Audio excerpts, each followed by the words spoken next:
And thanks to everybody for joining us tonight when it's a beautiful evening.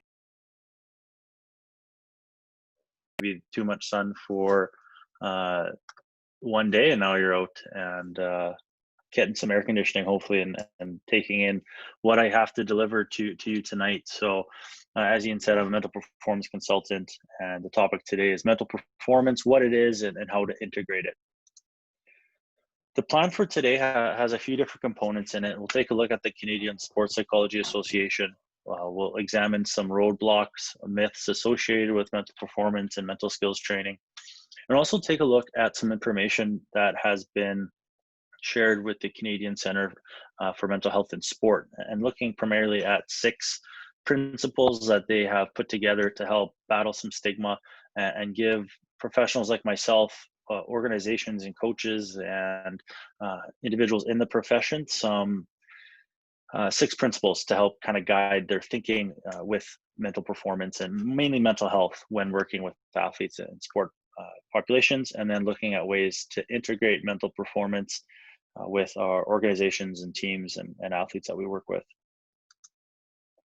Before we get into it any further, I just want to share my perspective when it comes to mental performance and sports psychology consulting. I think it's important to frame my idea of kind of how I approach it to get a better understanding of where I'm coming from. I think it's important to understand that the mental game is a huge part of it, and we hear a lot of quotes often that 90% of the game is half mental, or you hear coaches a lot of the time saying the game is so mental, it's so important. The mental part is an extremely critical component of the game, and absolutely I agree. But we also spend very little time on it when we also put a lot of weight on it. So for me, it's kind of challenging to have to be like, yeah, the mental game is extremely important, but yet very little dollars are put into actually having an individual or a group of people really support an organization from the mental side of things, both mental performance and mental health. And so I'm not one of those typical sports psychs who try to catch their groups by saying, how many of you or what percentage of the game do you think is mental? And typically you would get the athletes raising their hands saying 70%, 80%, 90%, and that's all nice, and that's fine for trying to convince a group of people the importance of it. I feel like we don't have to convince anyone anymore that the mental game is a big part of performance, but it has to be seen as a part of the puzzle, and it has to be seen as just as important as everything else. The data has shown, the science has shown that the mental game is important, but it's clear that it's just like everything else. You need to take your strength components of the game, your technical, your tactical components serious. And now, if you want to be a successful athlete at a competitive level and an elite level, we really need to start looking at the mental side of our performances. So, for me, that's my perspective. I'm not one who really says the mental game is the most important part and we really need to spend all of our time on it, but I do believe it needs to be looked at in the same light as the other areas that we put into when we're training and working with our athletes. And for me, it's definitely an exciting time to be working in this field as it's becoming more and more a part of the day and day out training components to an athlete's schedule, as well as working with coaches and staff members that fall under the organizational branch within the team. So to get into it a little bit, I do feel it's important to talk about the Canadian Sports Psychology Association. If we are talking mental performance, the CSPA is the governing body that oversees the professionals in Canada that do deliver these services. So to understand the CSPA a little bit better, it is an applied sports psychology, involves facilitating the development of mental and emotional skills, techniques, attitudes, perspectives, and processes that lead to performance enhancement and positive personal development. That's what the CSPA is about, and that's what the individuals working within the CSPA are striving to do, is to really help lead to performance enhancement, but also personal development is where we would see more of that mental health side. I'm going to go into some detail in regards to what it takes to be a part of the CSPA, as it's this needs to be examined or looked at the same way that a counselor has to go through a certification process, or another professional in another field of work. The CSPA isn't as well known and as large of a group of professionals as other mental health professions out there, or areas, counselors, psychologists, and so on. So I want to educate those who are on today's call, just to give them an idea of there is some standards of procedure, I guess, or standards of certification that is expected of members who are part of the CSPA. And unlike other organizations, the CSPA doesn't call it a certification. This is just to get professional membership, where in other organizations like the Canadian Counselors Association, I believe, or Association of Canadian Counseling, you can just pay whatever, $100 and some a year, and you're a professional member. And same thing with our friends down in the South with the Association of Applied Sports Psychology, or ASP. I pay money once per year to have membership with them, but I'm not certified through them. Whereas with the CSPA, you go through this training and this review process, and that just gets you a professional member status. So that makes it a bit confusing for some. They see professional member and don't maybe assume it's a certification, but it's definitely a lengthy process that ensures that individuals who are part of the CSPA meet the requirements to be working in this field of work. There are two professional role definitions within the CSPA that our organization wants members to call themselves. So the first being mental performance consultant. This is where I operate in, and this is my professional title. Mental performance consultants typically work with individuals on performance. They're not really focusing on mental health challenges and treating mental health issues. They're really trying to improve performance and well-being and improve normal functioning. Whereas we see psychologists who are provincially governed from province to province, they are working more with a range of mental health issues that fall outside the scope of practice that a mental performance consultant typically wouldn't work with.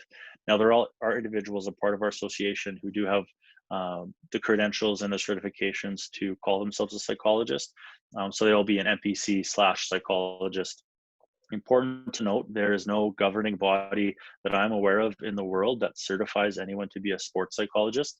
So that's also a common misconception, is individuals will call me a sports psychologist when in reality I don't have any clinical training as extensively as a psychologist would, and there's no governing body that oversees sports psychology professional or sports psychologist in any way. So kind of a red flag when you see someone marketing themselves as a sports psychologist. Most of the time it's due to a lack of understanding of the professional definitions, or they're not aware of it. And it doesn't necessarily reflect that they're incapable of working in sports psychology and consulting. It's just, this is what we believe as an association is important. And I've said a couple of times, we believe in November, I'm going to be the Alberta representative sitting on the managing council for the CSPA, and we'll be holding a 3-year term working on the governing board. So I'm excited to take on that role, and also feel why it's important for me to go over this.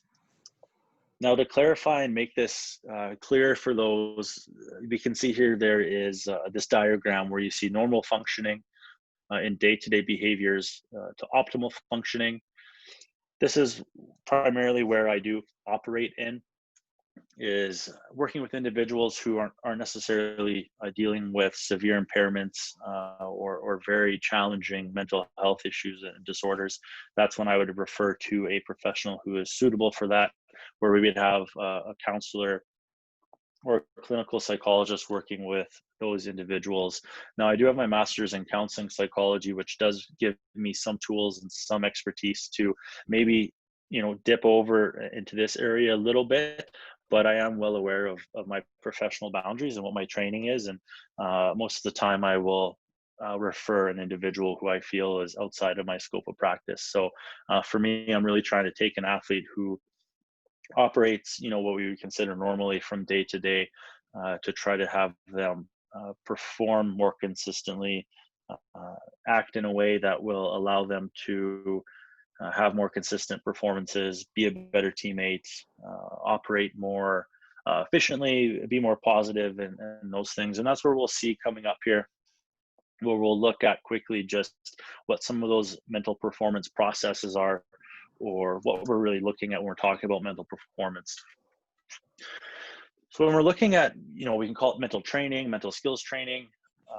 There are tools that we can look at in a way to enhance an athlete's skills. So we'll look at that at the next slide. But if we were to take a look at this, really working on the process of developing someone's self-talk, working on their imagery, really helping them with arousal levels through training their ability to increase their arousal state or decrease their arousal state. So really, do they perform better when they are more energized and pumped up? Do they need to be more in a relaxed, calm state to have an optimal performance? And you see differences across sports where energy levels and activation levels need to be different in order to engage a state of optimal focus for whatever the demands of that sport have for it. So looking at a pitcher in baseball compared to let's say a hockey player, for the most part hockey players are going to be more activated. If we go 1 out of 10, we would say they're probably operating in that 6 to 8 range, maybe even a bit higher, depending how long a shift length is or what their role is on the team. Or for the most part, you're going to be working with a starting pitcher whose activation level is probably going to be between like a 5 to 7. So understanding that for those athletes and figuring that, help them figure out where they operate best in, is a great start for most. Setting effective goals, this is goal setting 101. We've all probably heard of SMART goals. Really getting specific with what an athlete's working on, preparation and routines, planning for if garbage were to hit the fan, what are we going to do? So you're prepared for that. So these are looked at as tools because we can work on these, we can massage these, and working on your self-talk and working on your imagery skill is going to help result in outcomes that are going to help your performance. So, if we're working on your self-talk, if we're working on some imagery and some arousal control, we'll have some results that hopefully improve your concentration and focus, maybe see some confidence improvement, some stress management. So at the end of the day, we're really using tools to enhance skills or outcomes. And you can look at, well, maybe we're taking an individual who, this isn't a great example potentially, but maybe they don't have a great ability to pay attention enough, and we would consider they have a normal attention span. Well, with a mental performance consultant, we would work on tools and processes that will help them develop their attention so that their concentration and focus would be maybe a bit longer or placed where it needs to be in the moment. So when we're looking at mental performance, these 2 slides I feel give a really good overview of what a mental performance consultant is really looking at. And there's a variety of other components too. We can get into neurofeedback training, heart rate variability training.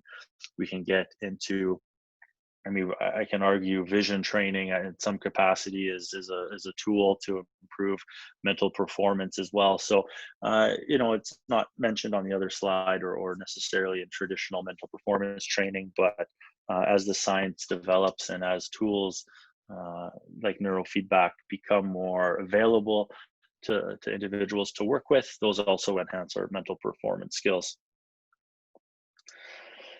Now, I'd like to touch on some roadblocks when it comes to mental performance, based on my experience working with a variety of organizations or potentially working with organizations. Here's some roadblocks that we can consider as coaches that are on this call or as individuals who are looking to take on a mental performance consultant or seek some mental performance support. So for me, a big one is budget. A lot of individuals will reach out and have these grand plans about integrating mental performance into their team or their organization, but unfortunately it's not free. Like everything else in the world, there's a cost to it, and the tough thing is when budgets are tight, and you need to pay for services like strength training. Absolutely, you need to pay for coaches, you need to take care of gear for athletes. depending on what the team has available or the organization has available, there's not a lot left over for a service like mental performance. So, at the end of the day, a roadblock could just be you don't have enough money to pay an individual to provide a service to your organization or team. Another one is time.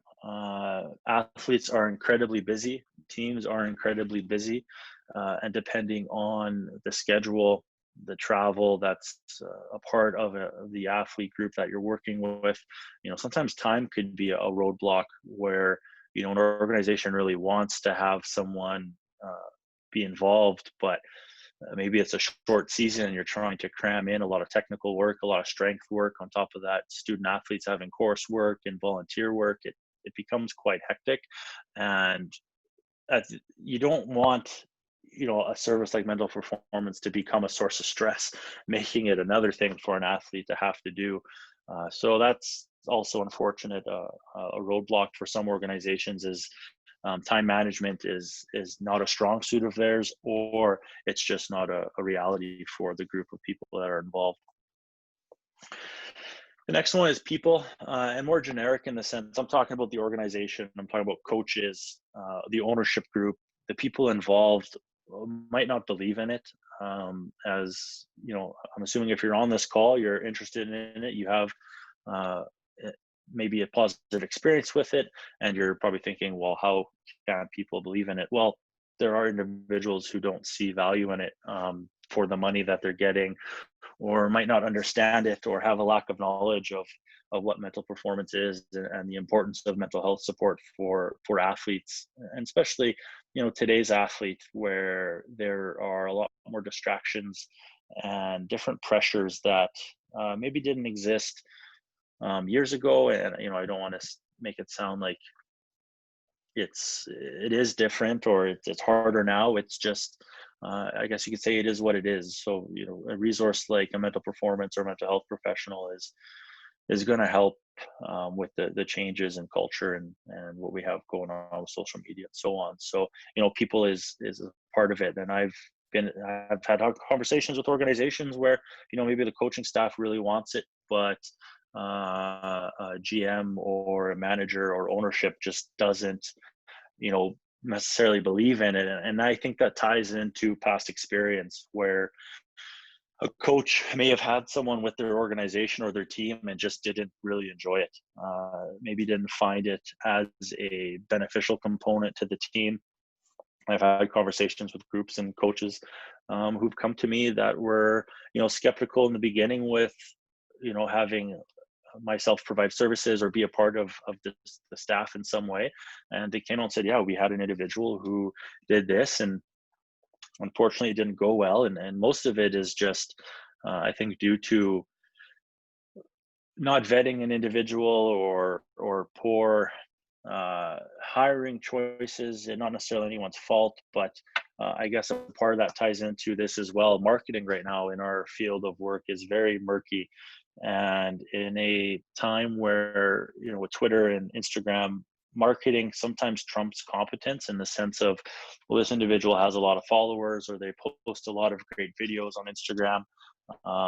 Maybe they really know what they're talking about, and they probably do. And another component is there's individuals out there that are providing sports psychology services that are doing a great job and aren't doing harm to any other athletes or their coaches.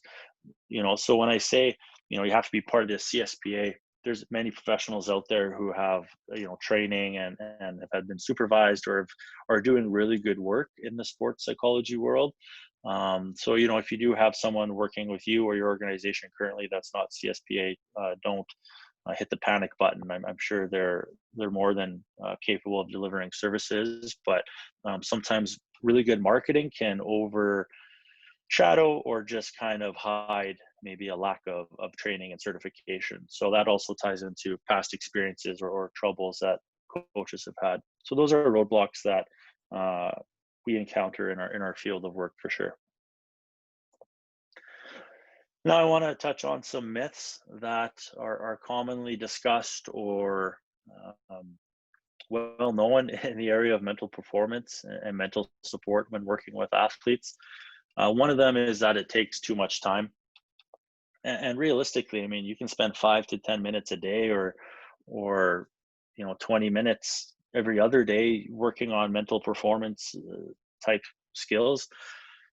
I mean, simply doing some mindfulness work for 5 minutes is doing mental performance, or achieving some goals that you wrote down is mental performance. So, for some, they feel like it might take too much time, and you might see this when you see individuals marketing these mental toughness programs that require specific steps to unlock happiness and success, or whatever they've got going on. And you know, although those programs might provide some great education and some knowledge and some service, it's not as easy as that. And sometimes those program types or those service delivery types might take up too much time because it's so rigid and locked into, you have to do this and you have to do that, where realistically our world, it needs to be flexible. We need to massage what we do, and try to fit to the organization and what they have for time for their athletes as well. So there's also some flexibility and agility, I guess you can say, that's required of a professional in our field of work, to make sure it's not too daunting for the athlete and the coaching staff. Josh, I'm just going to jump in here for a question that we got Sure. in the chat.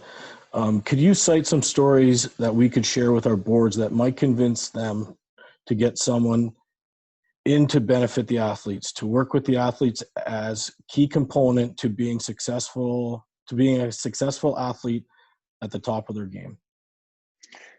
Stories and as an anecdotes, to share with the board, to get them on board with mental performance. Well, for me, I guess it's easy to just say it's I mean, if it's happening at Hockey Canada, if it's happening at the national sport level, if our professional athletes are doing it, we know it's effective. I mean, why can't we deliver that for our youth athletes? And my perspective on it is, if we can develop these skills earlier on, and for those athletes who do move on to a higher level of sport, whether it be post-secondary, professional, semi-professional, or even trying to make a local level team, they're going to be better equipped. And I think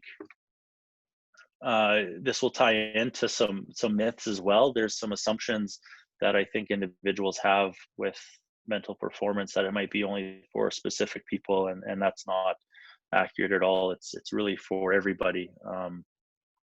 I guess that's my piece. I mean, do I have any magical stories where I've worked with athletes and they did mental performance and now they're making millions of dollars in the big leagues? No. Do I have a bunch of stories where you've worked with athletes and they've found more enjoyment in their sport? They've found more comfort in their roles. They enjoy their sport more. They've found success. Absolutely. But unfortunately, I don't think the outcome is what it's about. It's about the process of helping an individual really working towards their potential, and whatever that potential is for them. I think that's really what the exciting part is with mental performance and the mental health support. But later on in the presentation, those 6 principles might actually help tie in with that question as well. But if I didn't answer that well, attack me again at the end of the presentation, and I'll try to make something up that sounds better than what I just said, maybe. Is that good? Yeah, we can follow up further at the end once you get through those 6 principles. Sure. So too much time. Another component is, a lot of people think it's innate. You're just born with it. It's genetic. This kid's mentally tough because they're born with it, and it can't be developed, which is again a myth. It's something that can be taught as a skill. It's something that you can work on. And are we going to take someone and who's terrified of some situation and all of a sudden turn them into an absolute monster who can run through a wall? Probably, maybe not. Maybe we can, but it's all about skill development. I mean, we can develop physical skills. We can teach individuals how to eat properly, to change their body composition. We can most certainly teach individuals habits and behaviors and skills to improve their mental health and mental performance.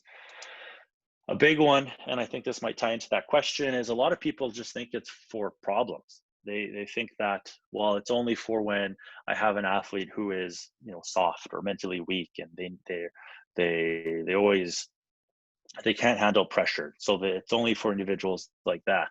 And if we took that perspective with strength training, no one like no one would be doing strength training, because no one's going to admit they're not strong enough. It's like strength training is, if you're not doing that, I mean, you're way behind the times.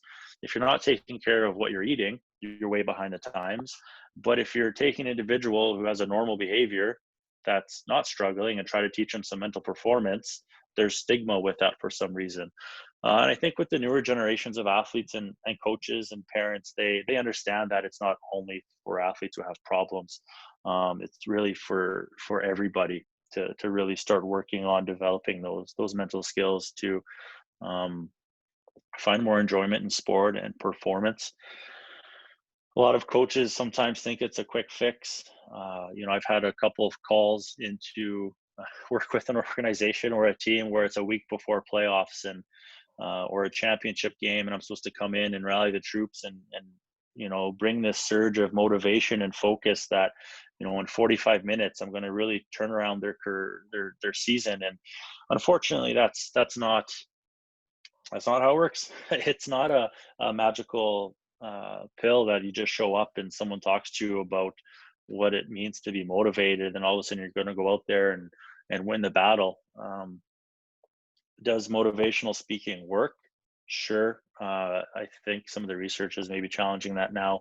I think it's good for short term, but at the end of the day, we're not motivational speakers. And I think coaches and organizations think that's what the role of a mental performance person is, but not a traditional or professionally trained mental performance consultant. Your job isn't to come in and all of a sudden turn it around in a 45-minute presentation.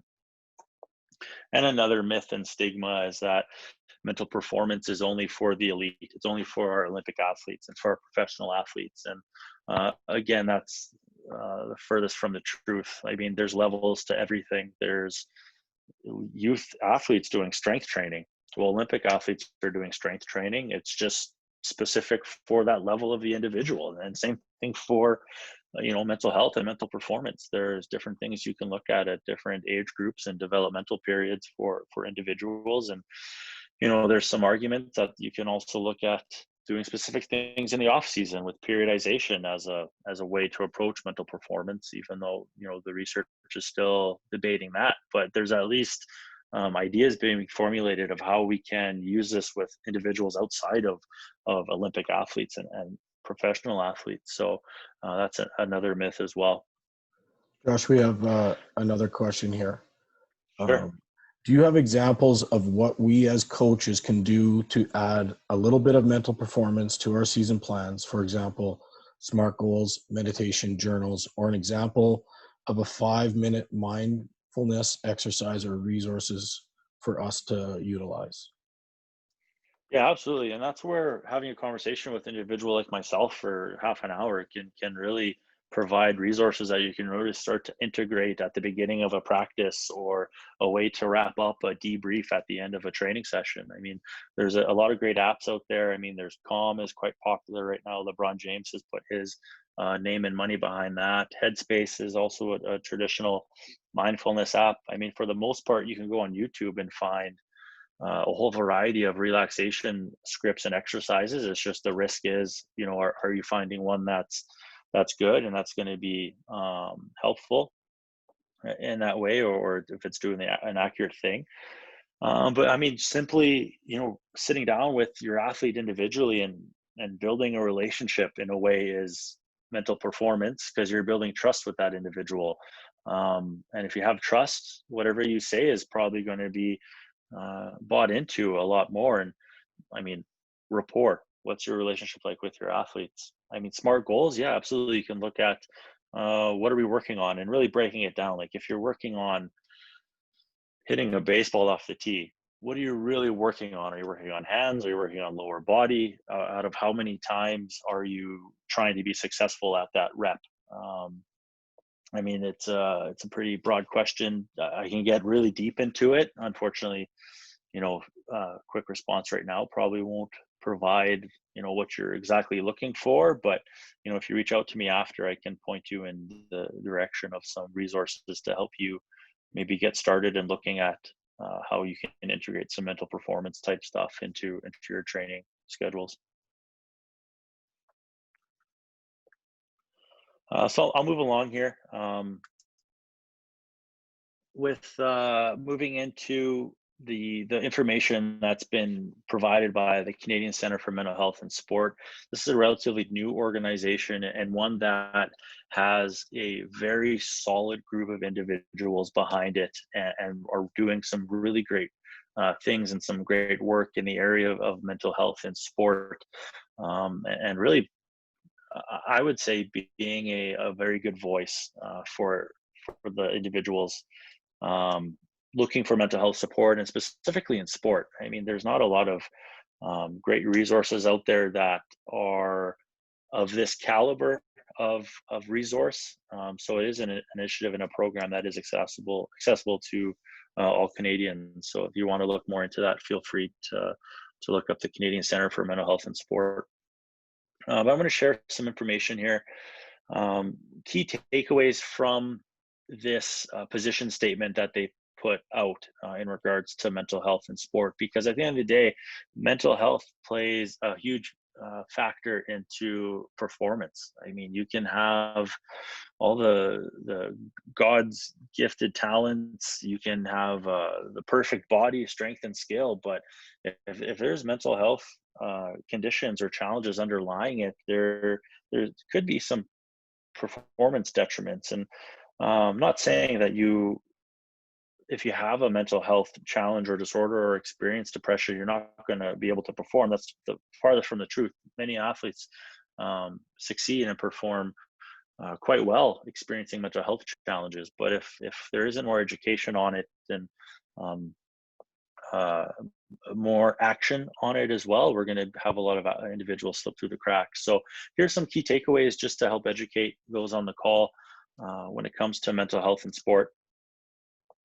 Just to help you wrap your heads around things a little bit more too.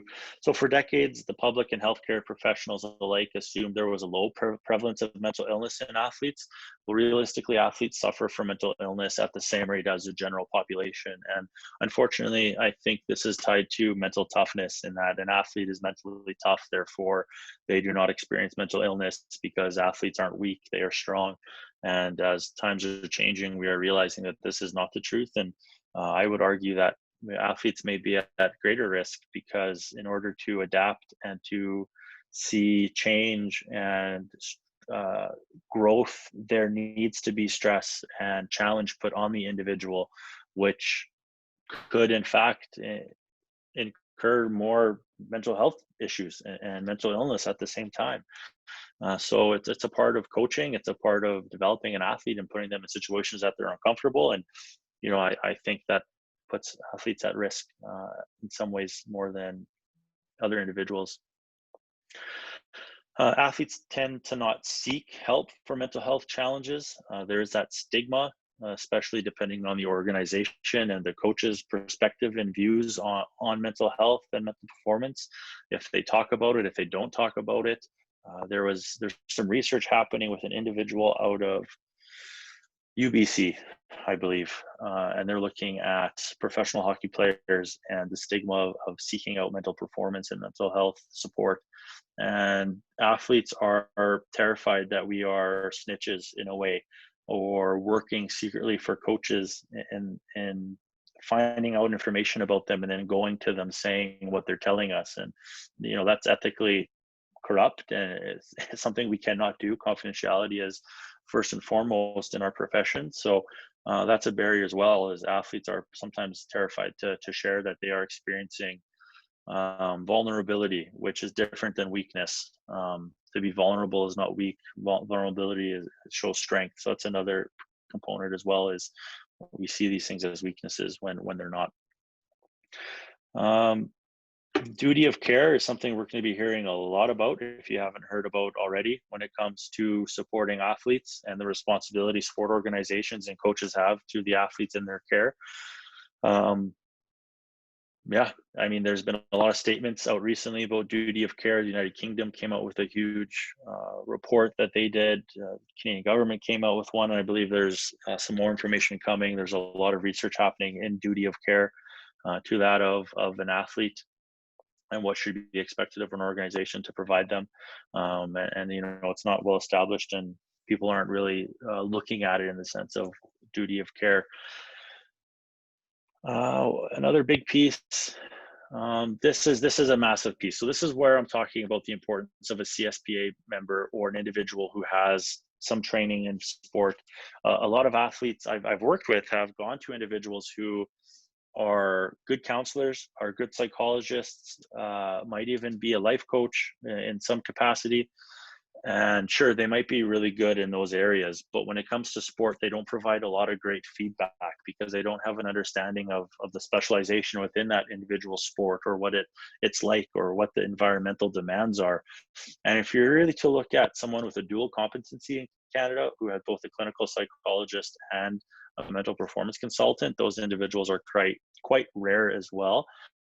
So we might be thinking that we are sending our athletes to someone who will help them. They're probably great psychologists, great counselors, but if they're lacking an education in sport and training in sport, it's going to be difficult for that athlete to find success with that individual. And rapport is a huge part of it, and just athletes kind of have a sense of those things right away. So in my practice, or when I'm working with an organization, I have a group of individuals that I can refer to when I do encounter these clinical type issues, or mental health challenges, and or I find local individuals that can provide support for our athletes when it is an organization that's not necessarily in Lethbridge.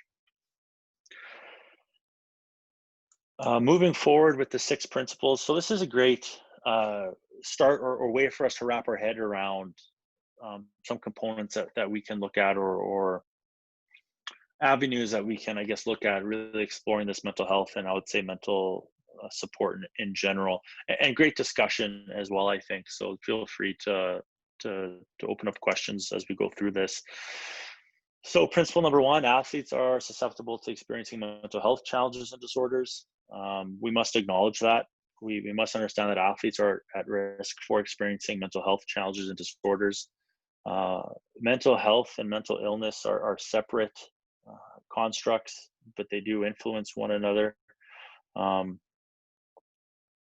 It impacts performance, it impacts daily functioning. You know, we really want athletes to optimally perform, so really looking at their mental health is crucial. So that's pretty straightforward. Sport organizations have a duty to protect the mental health of athletes. So I've been sitting in conferences, and I've seen individuals discuss this, and organizations discuss this, and some have a really hard time in taking on this, what I would call a responsibility.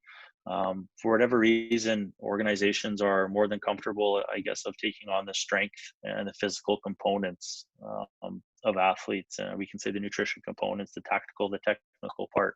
But because there is a lack of understanding of mental health, mental performance, mental support, or the stigmas associated with it, organizations don't typically see it as the responsibility for them to take on for their athletes. It's up to the athlete. And as you will probably see in the coming years, this is going to be a requirement for organizations to have some type of mental support system ready, or resources available to athletes. So organizations can really reflect upon the structures, the processes, and policies that they have in place to handle mental health issues if they arise, or bullying and stigmatization, harassment, discrimination. And I think individuals, local sport organizations can really collaborate with local groups to figure out how can we have really clear communication and guidelines put in place to help individuals within our organization who need that support. Coaches have a duty to foster the mental health of their athletes. This is another area that some coaches have a hard time wrapping their head around in some areas, depending on their backgrounds. Well, it's not my responsibility. I'm here to coach the X's and O's. I'm here to make sure they're showing up to the gym. It's not my job to really worry about if they're emotionally ready and what goes on outside of the training facility. At the end of the day, that individual is your responsibility, and a part of that individual is the mental component, the mental health, the mental performance side. And if I could show a simple diagram of, the mental connects to the technical delivers or the mind connects to the body, and the body delivers the skill. You cut the mind out of that, and it's going to be pretty tough to deliver skill and have an individual control their body. So we're really simplifying it in that way, but we need to look at, like, how's our environment? How am I talking to my athlete? What's my athlete, is something going on outside? They're not acting normally as they would. Maybe I'll have a conversation with them, and um, making sure that fostering the mental health is a component that coaches are taking into um, consideration. Competitive and high performance athletes seeking care for mental health challenges or disorders are best served by a specialized interdisciplinary mental health care team. So this is really looking at, I mean, you might be a local sport organization on this call going, what, like, how am I going to do this? This seems very daunting. This sounds very specific and over my head in some ways. Really what we're looking at is, okay, who can our athletes access if we think they're having mental health challenges, or if they're experiencing a hard time? Are those individuals available to support? Are they experienced in what they're doing? Can we have someone available to support our athletes when needed, or be a part of it in some way? Uh, there might be time constraints, geographical constraints in order to get to specific, places to get mental health support. But I think we've done a great job in adapting to getting used to telehealth or Zoom calls and these type of tools. So even having just somebody on a list that you can reach out to is a part of, having that ready for athletes. So this ties into kind of what we've been talking about, having someone who can address mental health challenges and mental illness in athletes. So for me, with the teams that I work with, that's obviously me. But on top of that, I have individuals that I can reach out to further guide me and support me when I am in a challenging situation that I'm not used to, or finding support for athletes that might need more than just mental performance. So usually it just doesn't end with mental performance. There's other people available as well to provide support. And this one might not necessarily apply to us, but the center also believes that institutions offering programs to train mental health professionals also have a duty to provide opportunities to develop sport-specific competencies as well. Looking at maybe offering a sports psychology course or a sport and exercise psychology course to at least provide individuals, an expertise, or not expertise, but some awareness in those specific uh, learning expectations, or just those specific components that are a part of a mental health professional. I mean, we have to learn about a wide variety of psychological courses when doing a master's in counseling, but sport is typically not one that's offered when looking at a general mental health certificate or a mental health master's. And to summarize, and this is something that I've been uh, really big on, is we got to move away from, not move away from it, but get into more mental health action and mental action in general. Um, it's great that there's the Bell Let's Talk, that you tweet and retweet and post and wear your toques. That's going to bring awareness about mental health. That's awesome. But after that, where's their action happening? Where are there programs that are taking place for individuals to seek support? And same thing with coaches, and I don't think it's their fault in any way. Like I said, there's a lot of roadblocks to mental performance, but I hear so much them saying mental side is so important and all these components, and it's just talk when there's no action after it, right? Like, if it is so important, maybe take 10-15 minutes out of your training session and bring someone in to work with your athletes a couple times a month. I mean, realistically, I don't think taking an hour or 2 hours out of a month is really going to hold back an athlete's performance. I mean, just adjust the schedule a little bit and work with the athlete and get creative and sit down and have conversations and really look at how you can take action on stuff, because there's a ton of mental health talk and awareness, which is great, but we gotta get out of that and try our best to look at getting active and supporting the mental health. Now, how to integrate these components? There's a lot of options. We've talked about some barriers, we've talked about some myths, we've talked about some principles now, looking at the mental health components. So, really, what can I do? Um, well, the first thing for me is budget. What's available? There will be individuals who are available to provide a guest spot or a guest presentation here or there. Maybe if it's just a basic educational session on something. But if you want an individual to provide consistent services, there needs to be compensation for it in some way. And I do understand it's challenging for organizations that don't necessarily have a large budget, but have a conversation with someone and see how one can get creative.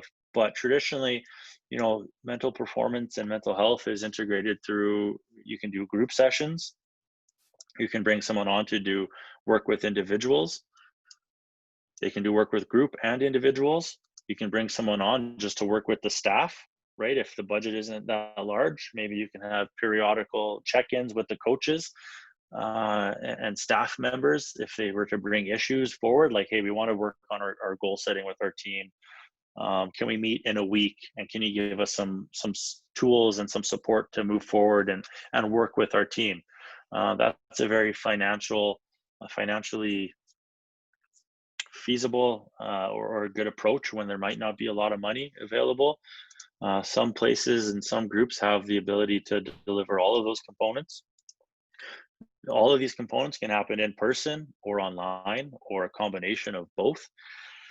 Another question is, what is the frequency of bringing somebody in, and what value are they going to bring to your organization based on that frequency? Like, don't expect to bring someone in once at the beginning of the season and expecting mental performance miracles and expecting everybody to be mentally tough all of a sudden after sitting down for 45 minutes.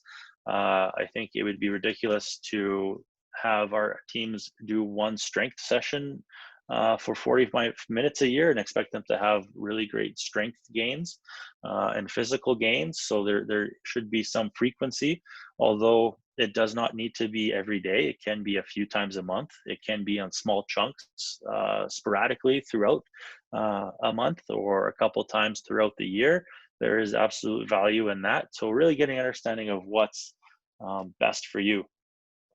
Example for me of how I've been integrated into teams, 3 different organizations. For example, I did 3 years with Hockey Canada. This year I chose to pull my hat out of the, being involved with it this year. And, it looks like I chose a good year to sit out. But with Hockey Canada, it's a different contract, and where it's 1 week at the development camp plus 2 weeks at a tournament. And on top of that, you have a lot of phone calls, a lot of staff meetings, a lot of work with the staff, a lot of group presentations with the team. And at the end of the day, you're probably putting in about 31 to 35 days of the year with those group, with that group.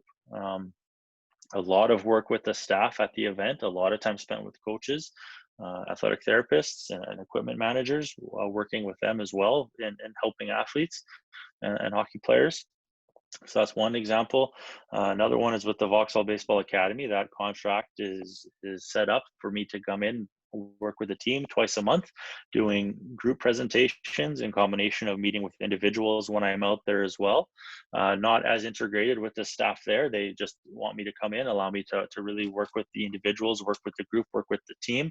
I do absolutely communicate with the staff, but it's definitely really focused on individual and group support. And then with the Saskatoon Blades, I would say it's fully integrated organizational support, working with the coaching staff. I spend a lot of time working with the coaches and keeping in touch with them as well, with our players. And more recently, we've been doing some group stuff over Zoom and Cisco WebEx, working with our athletes as we slowly return back to our seasons, hopefully here in October. So it's definitely based on budget. It's based on what you are hoping to get out of it. And I think most places can find value in having someone work with their organization. So to simplify, if you're really looking at getting an individual involved or taking this on yourself in some ways, really try to address the roadblocks. Do I even have budget? Do I have the time? Are the people in our organization even open-minded to this? How can we get them open-minded to it? Were there past experiences? Is the marketing of this individual trumping um, actually what they're able to do? Educate yourself. Try to learn the facts from the myths, as I talked about. Try it out for yourself. I mean, if you're really interested in mindfulness, try it out. Look who's out there. Have conversations with a variety of mental performance people. Even if your intent isn't to hire them, I'm sure they will take gladly a half hour to an hour out of their day to talk to you about, their experiences and their perspectives on what might be good for you as an organization or an individual. Also, I want to leave with do simple better. You can simply have your team read a small little book and do a book study, a reflection with the team. That's mental performance. You can watch really good videos and do a debrief with it. You can connect with professionals like myself. There's a lot of good websites out there. It doesn't need to be elaborate. It doesn't need to be over the top, but simply spending 10 minutes a week with your group on this is what we're going to work on. This is what we're striving for. Here's our goals as an organization, talking about culture. Simply doing a 5-minute breathing exercise at the end of practice is probably going to provide some benefit for your athletes and helping them wind down. So don't feel like it needs to be this intense, elaborate program that has this huge binder that athletes need to be doing reflection journals every single night and really getting down into it. It can be done in a really, really effective ways. That help our athletes. And at the end of the day, I'm in a profession where I'm trying to work myself out of work, which is terrible.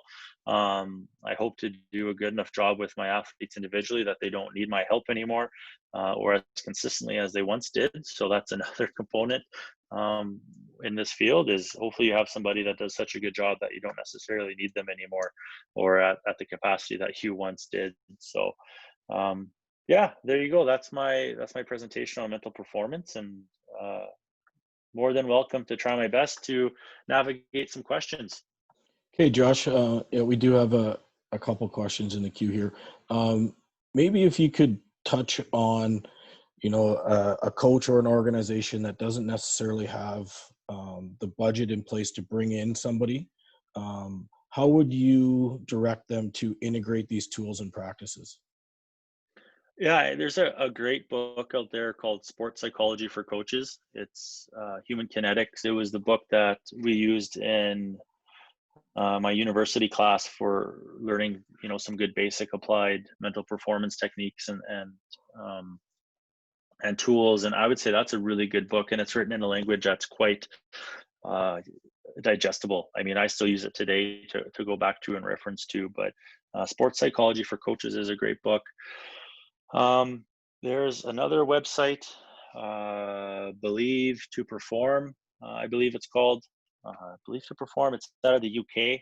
It's a website that's designed to provide resources for coaches. Sports psychology for coaches. What's Dr. Pope's website? I'm drawing a blank on it. From the University of Lethbridge, local. She has a great website, and the individual she's involved with as well, where they provide resources for coaches.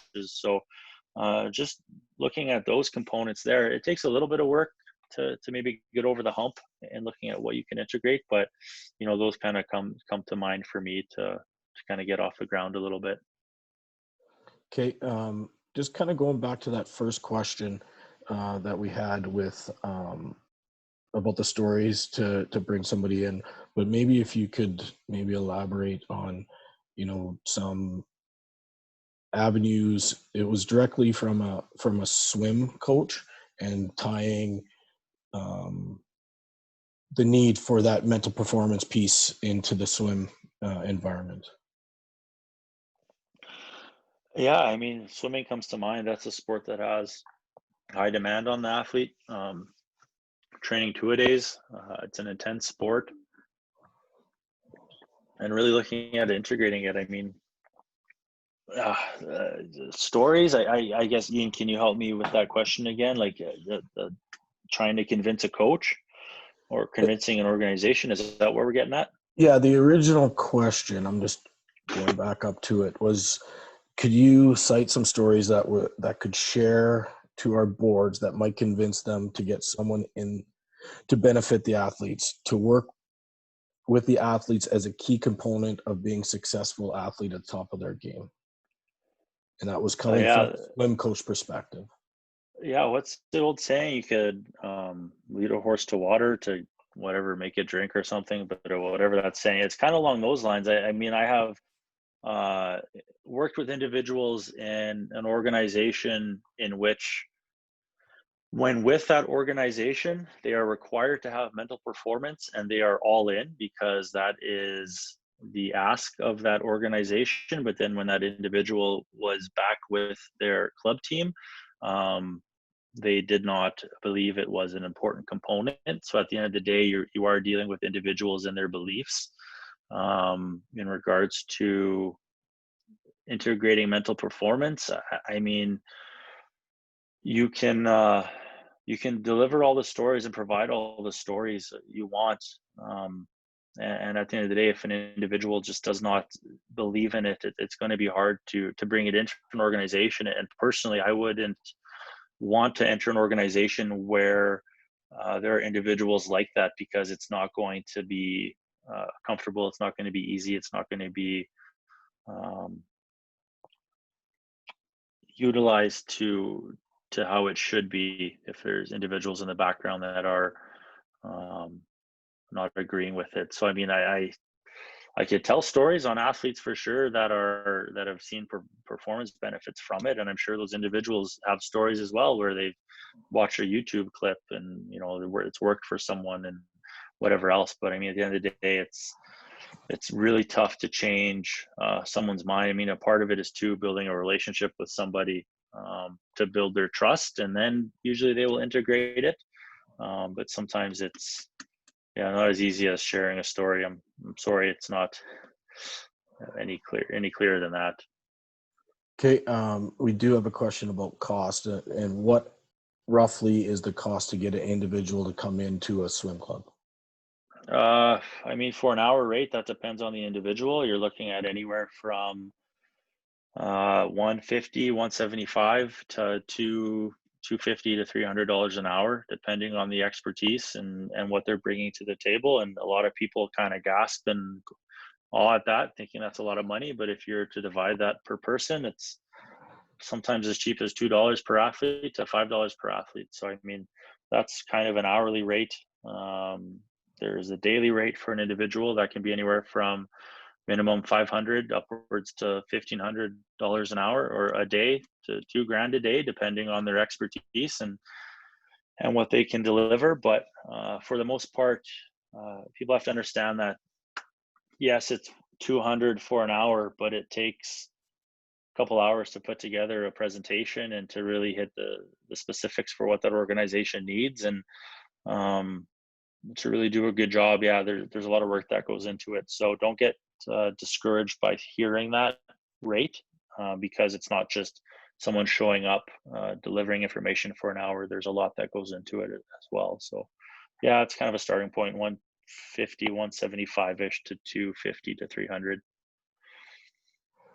Okay, with recent research showing that athletes in the general populace is not as resilient as previous generations as previous generations. Are you finding that more coaches are reaching out for the performance help in this area? Do you have one takeaway for how coaches can help develop resiliency in athletes?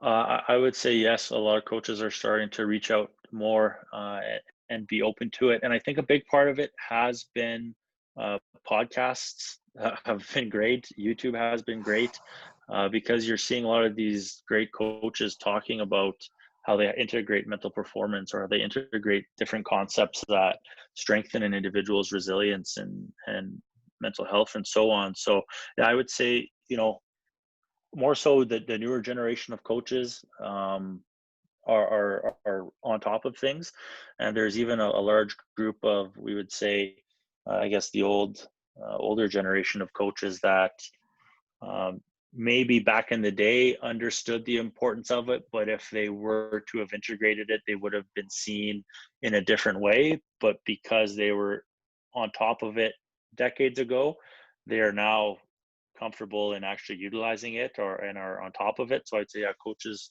for the most part now are embracing it. The resiliency piece, social support, having relationships with the athlete, being able to uh, yeah, social support's huge when it comes to resiliency. And if there's one thing that is crucial, is that rapport with the athlete and that trust, and having conversations with them that aren't necessarily about just on ice or on field or on court or on the track. It's, can you have a conversation with them about what do they want to achieve in life? Like, who are their role models? What do they do on their own time? Like, social support's massive, and the research is showing that those who have more positive uh, social support in their lives are more resilient and also can cope better with stressors as a coping mechanism. So for sure, social support would be a great piece to start for resilience. Okay, we did get our colleague Scott Rathwell to find the website for us for Dr. Pope. Great. The website is sportspsychologyforcoaches.ca. Okay, good. So for anyone that was looking for that site, again, it's sportspsychologyforcoaches.ca. Given that there's no further questions in the queue, I'd like to thank Josh for his presentation tonight. It definitely gave you something to think about. Next week, we do have Pronghorn track coach Larry Stanky presenting athlete performance testing, benefits, effectiveness, and is it necessary? I'd like to thank everybody for participating tonight, and we look forward to next week's presentation.